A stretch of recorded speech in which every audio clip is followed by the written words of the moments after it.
तुम्ही पाहत आहात MCN न्यूज मराठी। कारंजा तालुक्यातील उंबरडा बाजार येथे ग्रामीण संस्कृतीचा अभिमान असलेला शंकरपटाचा थरार अनुभवण्यासाठी स्थानिक श्री महाकाल मित्र मंडळाच्या वतीने 7, 8 आणि 9 मार्च दरम्यान जंगी शंकरपटाचे आयोजन करण्यात आले आहे। येथील बैल बाजार परिसरात होणाऱ्या या पारंपरिक शंकरपट स्पर्धेसाठी परिसरातील शौकीनांमध्ये मोठी उत्सुकता निर्माण झाली आहे। अ गट, क गट व गावगाडा अशा 3 गटांमध्ये स्पर्धा होणार आहे। अ गटासाठी प्रवेश फी 3000, क गटाची प्रवेश फी 2000 रुपये तर गावगाडा गटाची फी 700 रुपये आहे। संपूर्ण 3ही गट मिळून एकूण 5 लाखांचे बक्षीस ठेवण्यात आले आहे।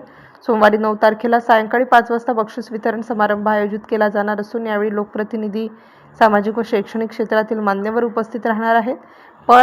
पार शंकरपट यशस्वीपणे पार पाडण्यासाठी जय महाकाल मित्रमंडळाची कार्यकारिणी, पंच कमिटी व निर्णय समिती अहोरात्र मेहनत घेत असून समस्त उंबरडा बाजार ग्रामस्थांच्या वतीने करण्यात आले आहे।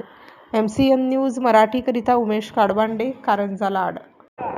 सुंदर असं आयोजन आपल्या उंबरडा नगरीच्या वतीनं प्रथमच या ठिकाणी बैलगाड्याची शर्यत म्हणजे भव्य जंगी शंकरपट या ठिकाणी आयोजित केलेला आहे। करता जोडी मालकांना सूचना आहे की मध्यंतराच्या नंतर पुन्हा एकदा या ठिकाणी शंकरपटाला सुरुवात झालेली आहे। जोड्या लावण्याचा प्रयत्न करा। चला येऊ द्या, गावगाडा गट, क गट, जनरल गट सर्वांना मोकळी